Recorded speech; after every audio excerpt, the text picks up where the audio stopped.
Intermediación financiera.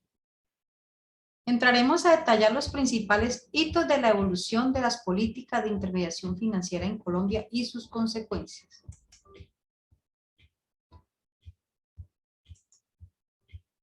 Presentado por Mariela Obonaga Ibáñez. ¿Qué es la intermediación financiera? Se caracteriza por dos tipos de intermediación, una directa y otra indirecta. La directa es donde hay pleno conocimiento entre los ahorradores y los deudores, donde cual el ahorrador presta al deudor a unas tasas de interés para que su dinero sea recuperado cuando lo necesiten, pero este tipo de inversión hacia un deudor tienen más riesgos por el incumplimiento de los deudores, por falta de garantías, y podrá asumir diferentes situaciones de pérdida como puede ser el dinero robado, gastado o estafado. La intermediación financiera es el proceso mediante el cual un agente se encarga de conectar a ahorradores e inversores de tal forma que el inversor genere rendimientos mientras que el gestor atrae un mayor capital.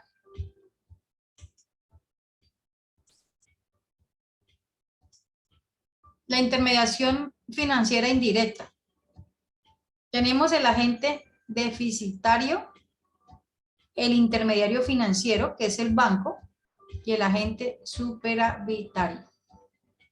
Ninguno de los dos se conoce, ni el ahorrador ni el deudor, y cuya principal función de la institución financiera es servir de intermediarios entre los ahorrantes, que son las personas que tienen exceso de liquidez, con los prestatarios, es decir, estas personas que tienen carencias y tienen necesidades de liquidez y eventualmente mejores oportunidades de inversión. Las operaciones por el cual el banco adquiere dinero de los agentes superavitarios se llama operaciones pasivas, que son las cuentas de ahorro, cuentas corrientes e inversiones como los fondos mutuos.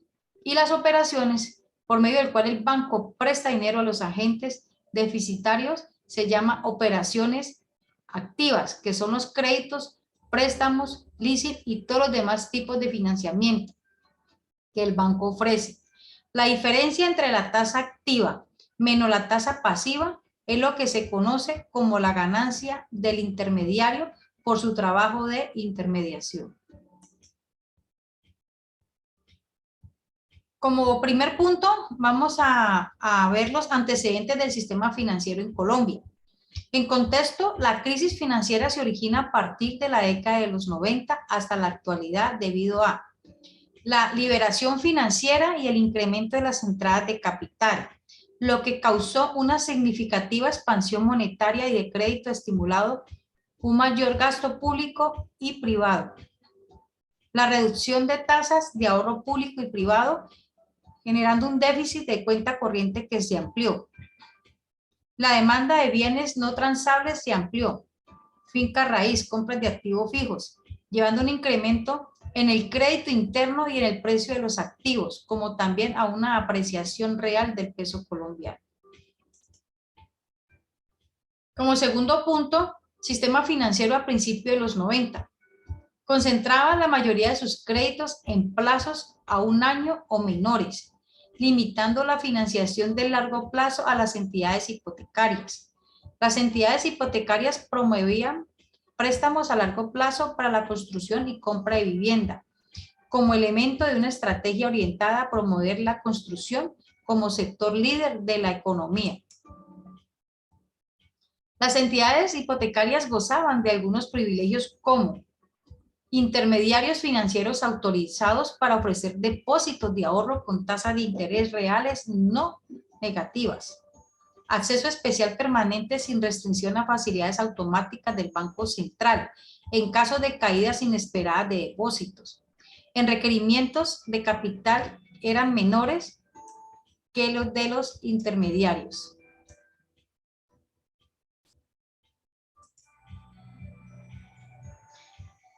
Esta situación de favorabilidad tuvo un gran impacto en las entidades hipotecarias. Se eliminó el cuasimonopolio en el mercado de los ahorros.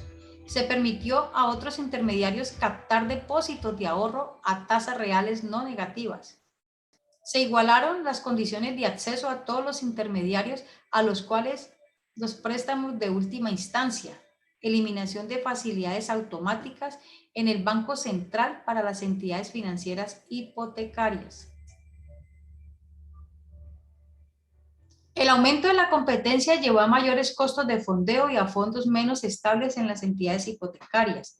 La brecha de liquidez y el riesgo de tasas de interés fueron difíciles de manejar por la mayor dependencia de depósitos a términos indexados y denominados en pesos y en recursos del mercado interbancario. En 1993 el aumento del riesgo de liquidez y de la brecha de liquidez. Por la misma brecha de liquidez, la inexistencia de instrumentos de cobertura disponibles en el mercado. La titularización era permitida, pero no se desarrolló por falta de experiencia. Ambiente macroeconómico no promovió la diversificación de la alta demanda de la finca raíz y excesos precios de vivienda.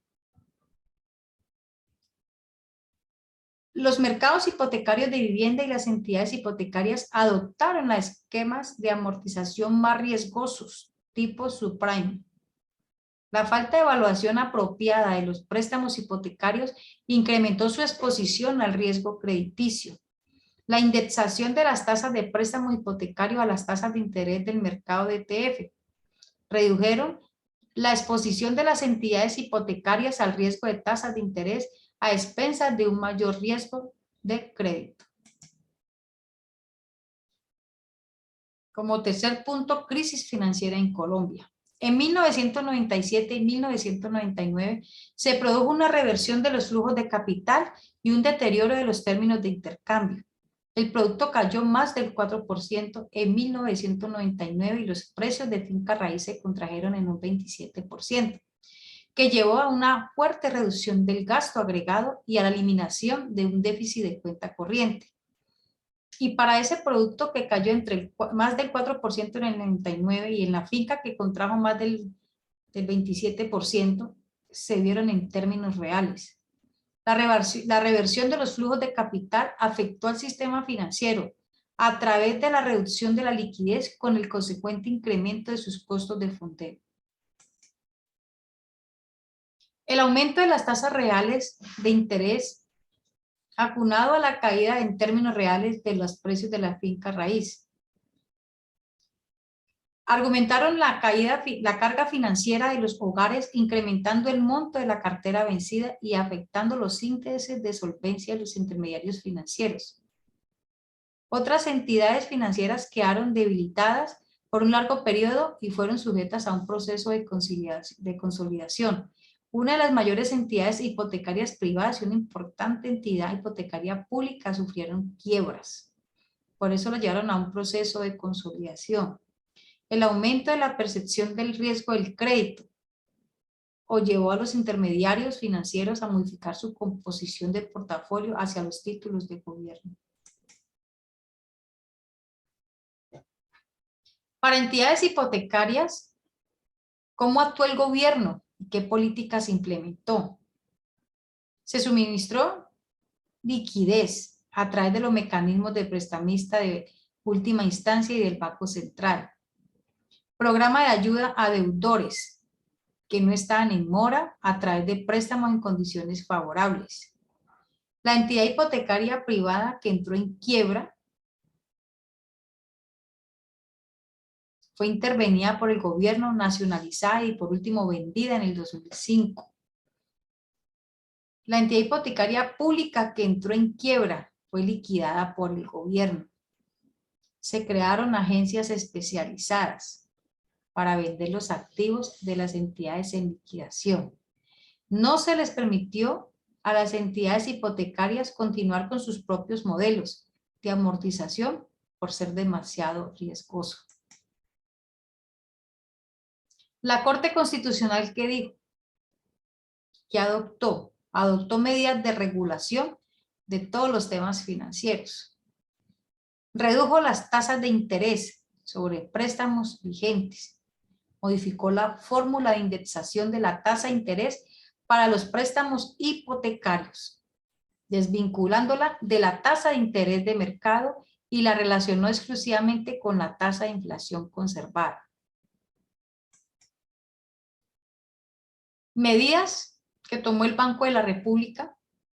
Su papel como Banco Central fue de limitar su participación a una función de prestamista de última instancia sin recurrir en riesgos crediticios. El gobierno asumió el riesgo crediticio y el costo de la crisis.